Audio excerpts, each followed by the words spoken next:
Prince Harry and Meghan Markle left the Queen's Platinum Jubilee early because the royal family has moved on without them and the couple are not the stars that they think they are, experts told the source. The Duke and Duchess of Sussex will have been really fed up at being sidelined by the palace's men in suits they have been so scathing about since quitting in 2020, it has been claimed.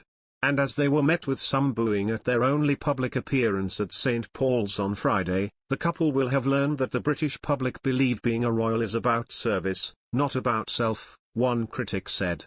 Another told Mail Online, their attitude seems to be if we're not centre stage we don't really want to be here. Harry looked particularly glum as they landed back in California yesterday, with royal experts saying the sixth in line to the throne appeared angry, anxious and very uncomfortable during fleeting glimpses of him and his wife during the UK visit. On Thursday they were relegated to the Major General's office with minor royals for the Trooping the Colour, where they were photographed playfully shushing children. Their children Archie, 3, and Lilibet, 1, were not seen in public at all. Investigative journalist Tom Bauer, who is working on a biography of Meghan, told that the Sussexes had been trounced on their return to the UK. He said, "I think palace officials were unusually skillful in managing the Sussexes.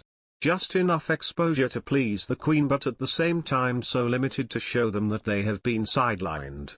Harry's grim expression exposed and confirmed the troubles he now faces. Meghan now faces problems about her status. Netflix are left with a problem, the Sussexes are no longer stars. Harry's biographer Angela Levin said the couple were probably kept apart from Prince Charles and Prince William because of their ongoing rift and fears any private conversations could end up in Harry's memoirs or on a US TV chat show. She said, "I do wonder if they, Harry and Meghan, decided, we've had enough of this, let's go early. I think they were furious. I think they believed they would come back and be welcomed with open arms, but the truth is that the world, and the royal family, has moved on without them. They thought that everyone would drop everything for them, but they didn't." She added, "When Harry arrived at St. Paul's, he had a growling face. It was there throughout. They were really fed up. William and Charles have grown closer, they have filled the gap left by Harry, that must be hard for him. I suspect his brother and father will have been worried about speaking to him in private in case it ends up in his memoirs or on US TV." Royal author Phil Dampier told Mail Online, "Their attitude seems to be if we're not centre stage we don't really want to be here. They must realize they are no longer popular with the general public, and traveling in and out by private jet hardly helps their so-called green credentials.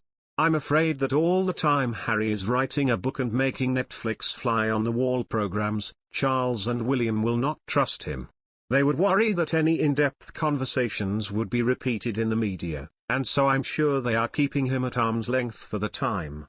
And after the Sussexes were met with some boos at St. Paul's on Friday, commentator Richard Fitzwilliams said, "This was about the Queen and the future of the monarchy, which they opted out of as senior working royals. Yet they owe their entire profile and contracts to the institution. This fabulous 4 days showed how strong it is and also how wrong they were to do the interview on OPRAH, which caused it to lose support among the young and ethnic minorities and aired when Prince Philip was ill. The Sussexes should have learnt a lesson over the last few days. When it actually comes to capturing hearts and minds it is about service, not about self. It is about